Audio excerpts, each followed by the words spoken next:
Hi, my name is Emily McLemore, and I am a former UIL theatrical design coach and now full-time employee at a university.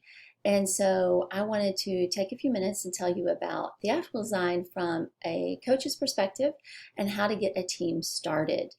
And so if you have any questions, want any more information, feel free to email me at mclemore@tarleton.edu, and I'll be happy to make presentations and post them as well. My goal is that maybe my passion for theatrical design would help someone else get a program started. So to tell you a little bit about myself, I'm part of the dynamic duo of Steubenville High School. So Mindy Pope is the theater teacher there, and she's been there for 20 years. And in 2010, she asked for my feedback. I was the art teacher. I had previously been a theater teacher, but I was teaching art, and she asked what I thought about some of the entries, and then we just started coaching together. And we won our first medal in 2013. One of my art students also then became a theater student, and she won third place in hair and makeup. And at that point, we were like, well, we could do this. And at that time, all the divisions were still together, and so we were a small 4A, and we were like, okay, this is something really amazing. And since that time, we went on to win 35 medals, including 8 state championships and the UIL 4A theater team championship twice. And what I would say is that we were well supported, but we were passionate about the process, and our students learned so much, and they became so well-rounded, because theater students became art students, and art students became theater students, and students that had nothing else, no extracurricular activities. Wow, that was hard to say. This was something that they found and they were good at, and they excelled in. And so I don't say all about our medals to brag, but just to say that anyone can do this if you're willing to put the time in. So there's my little card there if you wanted to get in touch with me later. But now let's start talking about the real thing. The biggest thing I could say is do not start planning, do not actually start creating until you've actually read the prompt and the handbook. That's 2 different documents, and you need to read them both. Really. As part of the theatrical design unofficial advisory board, or official at this point, I don't know, but over the last few years, we've helped process entries at state, and an amazing number of entries, students just didn't follow the rules, and they didn't know the rules. And so I would say that the most important thing that you can do to help your entry, to help your school, is to read the handbook and the prompt. Don't do this amazing work and then have it go to contest and have a group of people look at it and say, that's amazing, that's gorgeous, they didn't follow the rules. So take the time now to read the rules so that you can do well. Starting with group. So group basics. You want to start brainstorming. Let groups form based on a similar interest or a common theme. You need groups. If you're just getting started, I would say focus on the groups. Try for 3 groups, because if you have 3 groups, you have all of your entries filled. But groups are so important to focus on because of the theme and the interest. So the first thing I would say about your inspiration. This year, you're required to have an inspiration piece. And for the group, that's one piece that then allows for a cohesive product to be created. This is on one central theme, one concept, one idea. That's it. You don't want to have different ideas for each category, because then it's not a unified concept. Next, the justification paper. It's not a throwaway. You really need to make sure that you put the time into it. You want to have the time invested in that paper as if it is another piece of plate that that is entered, because at times this is the difference between advancing or not, going to state and placing. The paper is what gives the judge a glimpse into your mindset, and it helps the judge understand the process, especially if you have an area that you're weaker in within design. If you can communicate what you were wanting to do, that will really help you. Also, make sure that you start early on that paper so that you have time to have an English teacher edit it. I would really suggest building it within a Google Doc so that you can share the document between people, between your coach, between students that are in the group, so that everyone has time to create a product that you're proud of. You would be shocked, maybe horrified, to know the quality of some of the papers that are presented to contest. Terrible misspellings, but just copy and paste straight off the internet, things that you wouldn't do in an English class. So why would you do that in a competition? So give yourself time to create a good paper. Color schemes. The color palette is important, especially within group, when your goal is to have a cohesive plan. One website that I really like to get people to look at is it's color.adobe.com. And then you can go to the color wheel and create a color palette that looks good together that everyone can work from. And you know, this year with your inspiration piece, that is your color palette. And a lot of the programmings today, like within Adobe Color or some of the other imaging software, you could actually bring up the image that you want, and it will scan it for the color palette. So I would say start there, but you need a cohesive color palette for all of the entries. Style. It's important that all the people in your group have the same style. So one person loves anime, another person loves black and white, another person wants the impressionist style, and another one's minimalistic. Well, those are all available to do and valid options. The problem is you don't want to do all of those together within one group. So if you build your team based on a like interest or a style, then you'll already start in a better place. And then the ones that don't fit that theme, those are your individual entries. Okay, first one, costume design. Remember, costume design is not only an individual entry, but it is part of the group entry as well. The costume design is part fashion designer and part director. It is important that the costume designer understands that the practicality of a production is crucial when creating designs, and that the costumes create a compelling visual backdrop for the action of the play. Fashion figures. Please know, people are proportionate. Fashion figures are not. So a typical fashion figure is between 8 and 10 heads tall. That's the height of your head, you know, showing the height. But a real person isn't 10 heads tall. That's a heroic figure. So you want a variety of figures. You want small, large, thin, plump, all the different shapes that make theater interesting. You want those shapes in your design. There is no reason to use a standard fashion figure. Create your own template. Also, if you're going to create digital drawings, make sure you draw in layers so that you can edit your work. So these are examples of some costume designs from previous theatrical design contests. This is A Raisin in the Sun, and then you have Thorin from The Hobbit. I think it was The Hobbit. It was a long time ago. But you'll notice that in A Raisin in the Sun, you have small and large. You have personalities show. You want to do that. Remember, a costume design is the most difficult contest to win in because there's so many entries. You've got to put yourself ahead of the game, and you want to do that through a variety of figures and with color and texture. The strongest designs are ones where the judge can almost feel the texture of the fabric and can visualize how it looks and moves on stage. Choose color wisely.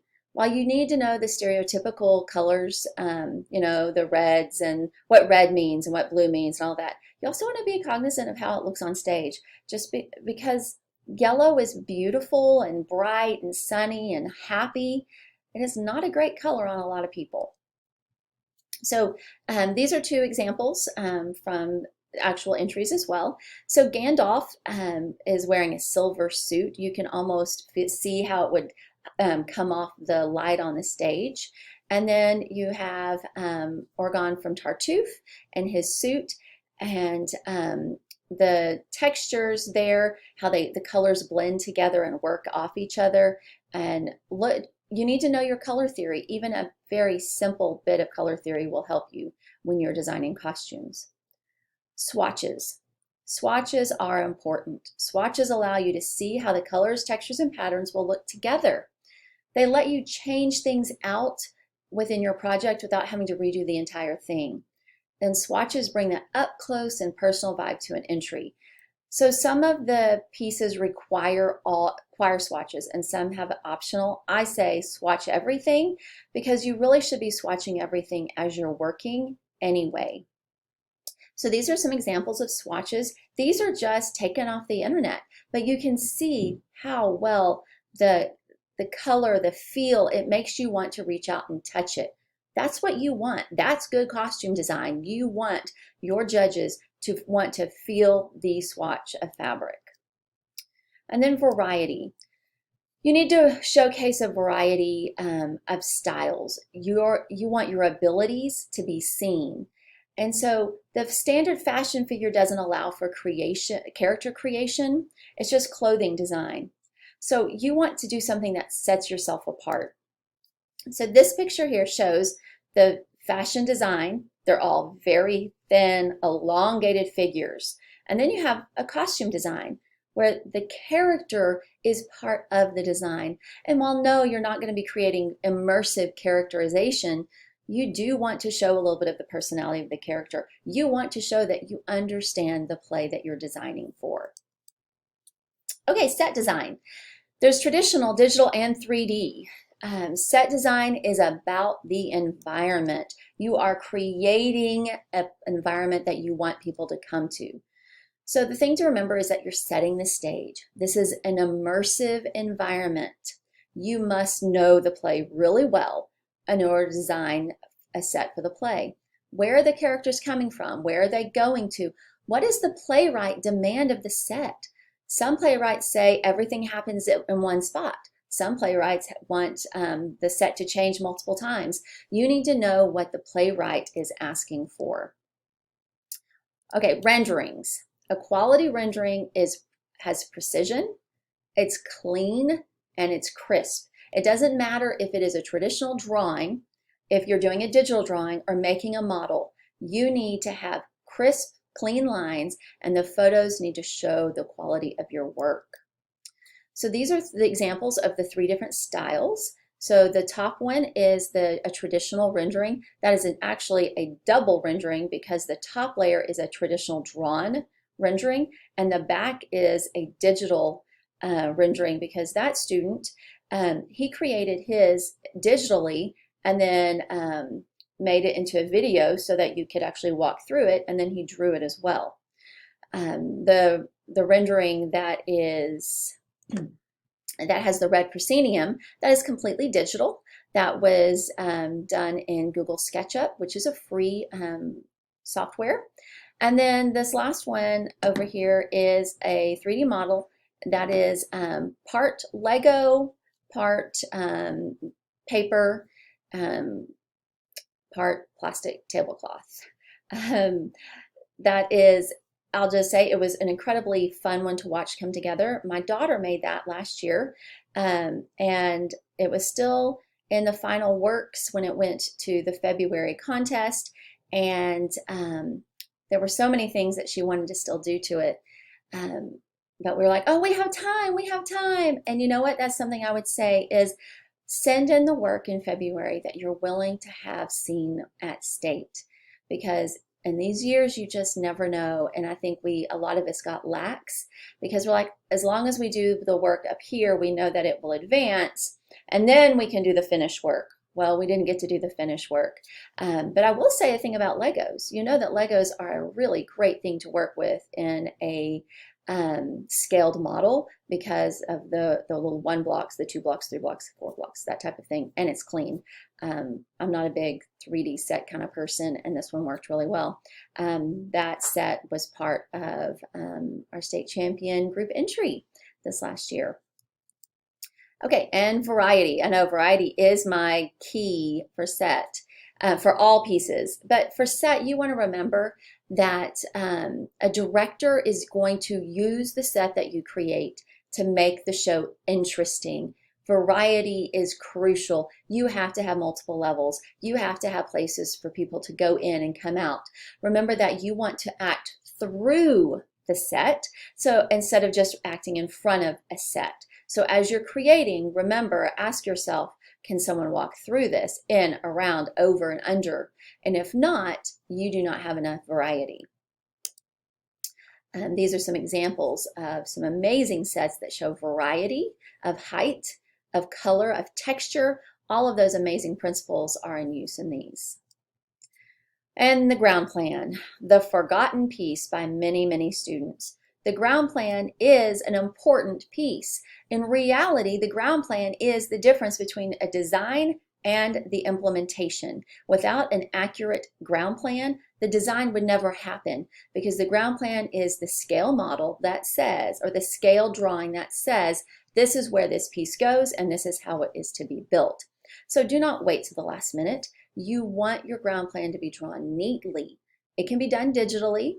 It needs to have standard measurements that you need to look up and follow. And you need to have a legend on it that says the size, like if it's 1/4 of an inch equals a foot, whatever your measurement is, that needs to be on that ground plan. These are a couple of pictures of it. There's great resources out there.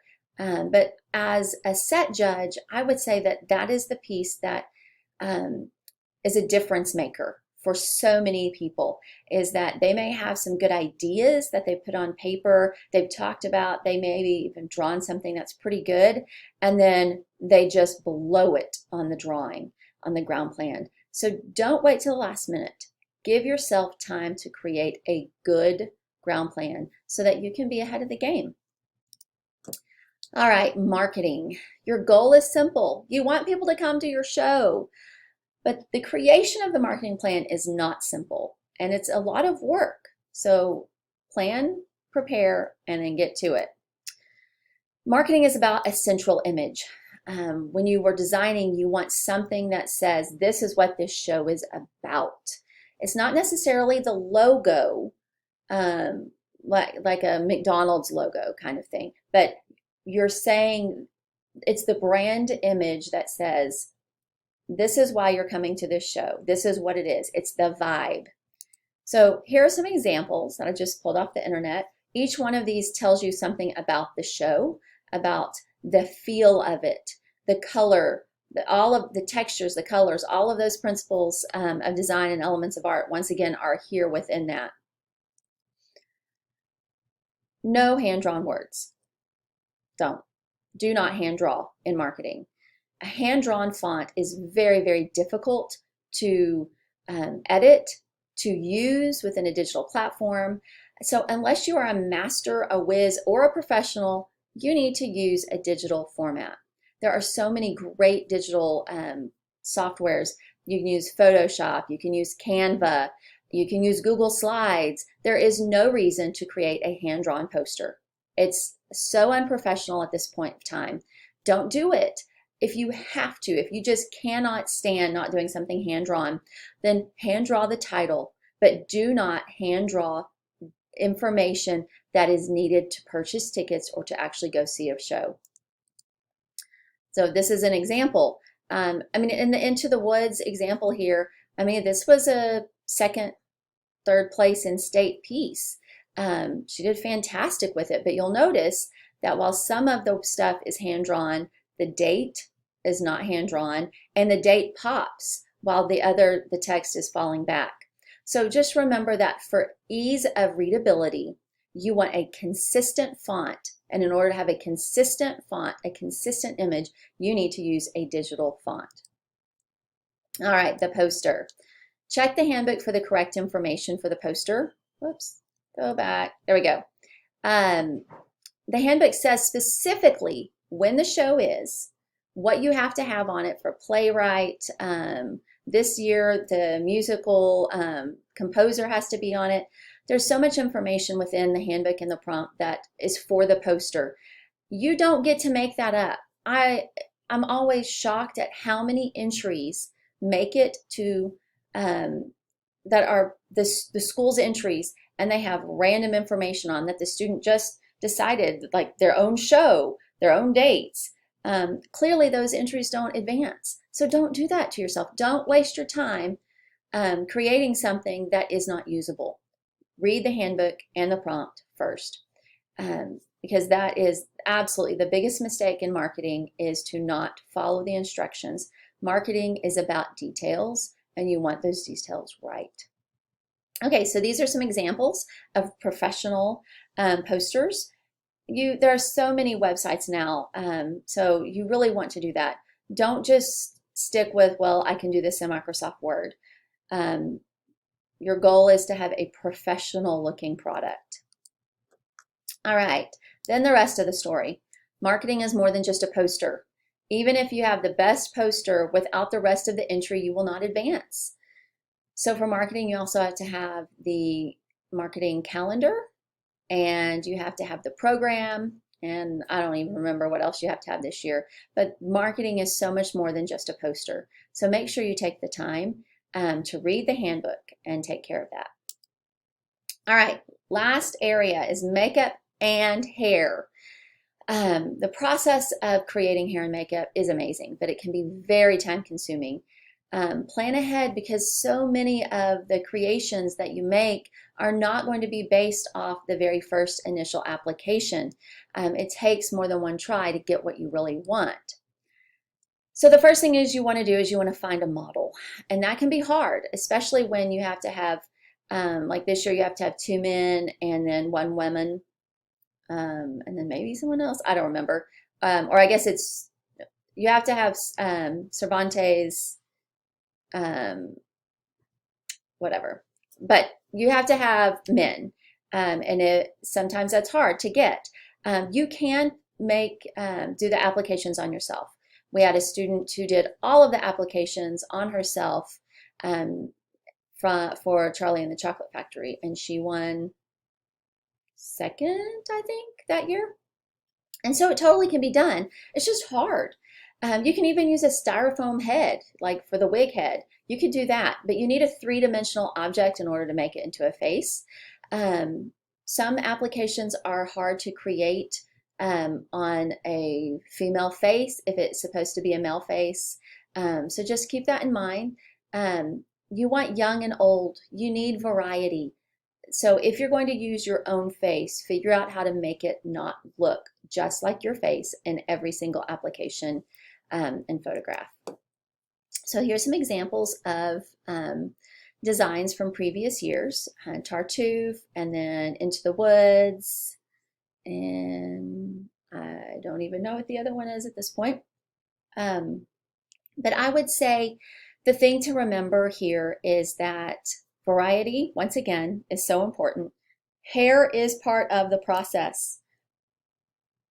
If you are using the makeup template that is just the rounded top part of the face and there's no head, and you forget about the hair, then you're going to get comments back on your entry that says this is hair and makeup contest. Do not forget about the hair. Here are some more examples of work from contest, and you can see clearly that hair is part of it. And so you want to make sure that you create the entire package. Use theatrical makeup. When you are doing applications, you want to make sure you're using theatrical makeup, and that you can swatch those makeup products. You are creating for the stage, whether it's going to be on the stage or not. So if you do theatrical makeup, then you can show how that would actually be used on stage. and the renderings. The rendering is so important. And while the really nice drawings are not really what you would do maybe for a real life stage, it's an important part of this contest. The drawings take a lot of time to be good.